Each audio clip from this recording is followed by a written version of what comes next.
नमस्कार। चलिए बात करते हैं प्रोग्रामिंग के दो सबसे बड़े शहंशाहों की, जावा और सी प्लस प्लस। इनके बीच का ये जो मुकाबला है ना, ये एक क्लासिक टक्कर है। मतलब हर डेवलपर कभी ना कभी इसके बारे में जरूर सोचता है। तो तैयार हैं? चलिए शुरू करते हैं ये अल्टीमेट कोड ऑफ, एक शानदार शोडाउन। हम देखेंगे कि आखिर इन दोनों पावरफुल लैंग्वेजेस में से कौन, कब और क्यों बेहतर है। ओके, तो इस प्रोग्रामिंग डुअल को शुरू करने से पहले ये जरूरी है कि हम अपने दोनों कंटेंडर्स को, यानी इन दोनों लैंग्वेजेस को थोड़ा अच्छे से जान लें। तो देखिए, एक तरफ है जावा। इसे सन माइक्रोसिस्टम्स ने बनाया था और इसका बस एक ही सिंपल सा गोल था, राइट वंस रन एनीवेयर, मतलब एक बार कोड लिखो और कहीं भी चलाओ। और दूसरी तरफ है सी प्लस प्लस। ये आई बेल लैब से। पहले इसका कंसेप्ट था सी लैंग्वेज विद क्लासेस, और आज ये अपनी ज़बरदस्त स्पीड और परफॉर्मेंस के लिए जानी जाती है। अच्छा, तो सबसे ज़रूरी बात, इन दोनों के बीच जो सबसे बड़ा द मेन डिफरेंस है, वो है कि इनका कोड आखिर कंप्यूटर पर रन कैसे होता है। यही इनकी असली पहचान है और यहीं से सारा खेल शुरू होता है। जावा की ना पूरी फिलॉसफी से एक लाइन में आ जाती है, राइट वंस रन एनीवेयर। इसका सीधा सा मतलब है कि डेवलपर को टेंशन लेने की ज़रूरत नहीं। विंडोज़ के लिए अलग, मैक के लिए अलग, लिनक्स के लिए अलग कोड नहीं लिखना पड़ता। बस एक बार लिखो और फिर उसे किसी भी मशीन पर चला लो, सिंपल। तो ये जादू होता कैसे है? देखिए, जावा का कोड ना डायरेक्ट मशीन लैंग्वेज में कन्वर्ट नहीं होता। नहीं, पहले वो कंपाइल होकर एक यूनिवर्सल चीज में बदलता है, जिसे कहते हैं बाइट कोड। इसको आप एक इंटरमीडिएट लैंग्वेज समझ सकते हैं, एक ऐसी भाषा जो सीधे कंप्यूटर को समझ नहीं आती। तो फिर कंप्यूटर इसे समझता कैसे है? यहाँ एंट्री होती है जावा वर्चुअल मशीन, यानी जेवीएम की। जेवीएम को आप एक सुपर स्मार्ट यूनिवर्सल ट्रांसलेटर की तरह सोचिए। इसका काम है उस बाइट कोड को पकड़ना और फिर जिस भी मशीन पर प्रोग्राम चल रहा है, चाहे वो विंडोज हो, मैक हो या लाइनक्स, उसकी भाषा में ट्रांसलेट कर देना। सी प्लस प्लस का रास्ता बिल्कुल अलग है। वो ये जेवीएम वाला चक्कर नहीं रखता।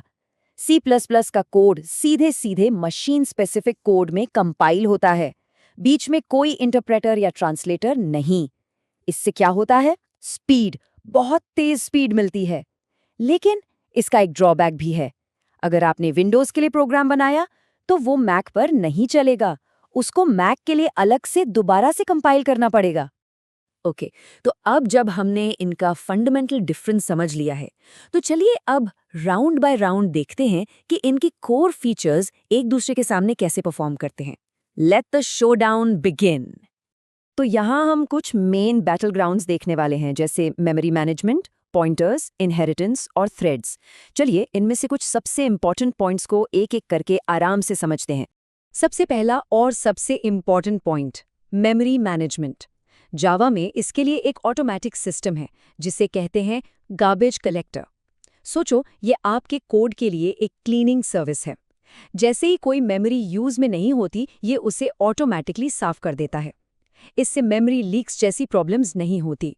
दूसरी तरफ सी प्लस प्लस में पूरा कंट्रोल डेवलपर के हाथ में होता है। सब कुछ मैनुअल है। अब सी प्लस प्लस में ये जो मैनुअल कंट्रोल है ना, ये ऑप्टिमाइजेशन के लिए बहुत पावरफुल है। आप परफॉर्मेंस को फाइन ट्यून कर सकते हैं। लेकिन यहाँ पर वही बात आती है, with great power comes great responsibility. अगर आपने मेमोरी को अच्छे से मैनेज नहीं किया, तो मेमोरी लीक्स जैसे बड़े एरर्स हो सकते हैं। इसलिए बहुत ध्यान से काम करना पड़ता है। अच्छा, अब आते हैं पॉइंटर्स पर। पॉइंटर क्या है? सिंपल भाषा में ये मेमोरी का डायरेक्ट एड्रेस है, जैसे आपके घर का एड्रेस होता है। जावा कहता है नहीं, मैं ये डायरेक्ट एड्रेस नहीं दूंगा। क्यों? सिक्योरिटी के लिए। ये थोड़ा सेफर अप्रोच है।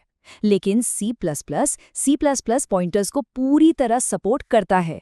इससे डेवलपर्स को मेमोरी पर डायरेक्ट कंट्रोल मिल जाता है, जो गेम डेवलपमेंट जैसे हाई परफॉर्मेंस काम के लिए एब्सोल्युटली ज़रूरी है। इनहेरिटेंस की बात करें तो यहाँ भी दोनों का अप्रोच अलग है। जावा चीज़ों को सिंपल रखता है। वो कहता है एक क्लास सिर्फ एक ही पेरेंट क्लास से इनहेरिट कर सकती है।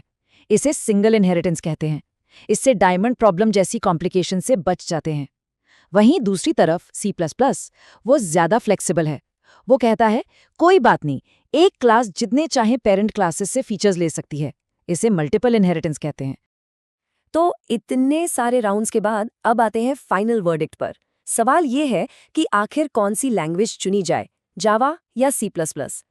इसका जवाब पूरी तरह से इस बात पर डिपेंड करता है कि आप आखिर बनाना क्या चाहते हैं। देखिए, अगर आपका मकसद है बड़े, रोबस्ट, सिक्योर एप्लीकेशंस बनाना, ऐसी एप्लीकेशंस जो अलग-अलग प्लेटफॉर्म्स पर स्मूथली चल सकें, जैसे कि enterprise level software, web applications या फिर एंड्रॉयड ऐप्स, तो फिर जावा ही आपके लिए बेस्ट चॉइस है। लेकिन अगर आपके प्रोजेक्ट में परफॉर्मेंस ही सब कुछ है, अगर आपको हार्डवेयर पर डायरेक्ट कंट्रोल चाहिए, यानी अगर आप video games, game engines, operating systems या फिर एम्बेडेड सिस्टम्स जैसी चीजें बना रहे हैं, तो इस मैदान का चैंपियन C++ ही है। तो टेक अवे क्या है? सबसे जरूरी पॉइंट ये है कि इस बारे में है ही नहीं कि कौन सी लैंग्वेज बेहतर है। सवाल ये है कि आपके काम के लिए सही टूल कौन सा है। बॉटम लाइन ये है, जावा सिक्योरिटी और पोर्टेबिलिटी को प्रायोरिटी देता है, जबकि C++ परफॉर्मेंस और कंट्रोल को। तो अब जब आप इन दोनों टाइटन्स, इन दोनों चैंपियंस की ताकत को अच्छे से समझ गए हैं, तो अगला कदम आपको लेना है। आप कौन सा रास्ता चुनेंगे? पोर्टेबिलिटी और सिक्योरिटी वाला या फिर स्पीड और कंट्रोल वाला? यह सोचना जरूरी है कि इनमें से कौन सी लैंग्वेज आप पहले मास्टर करना चाहेंगे।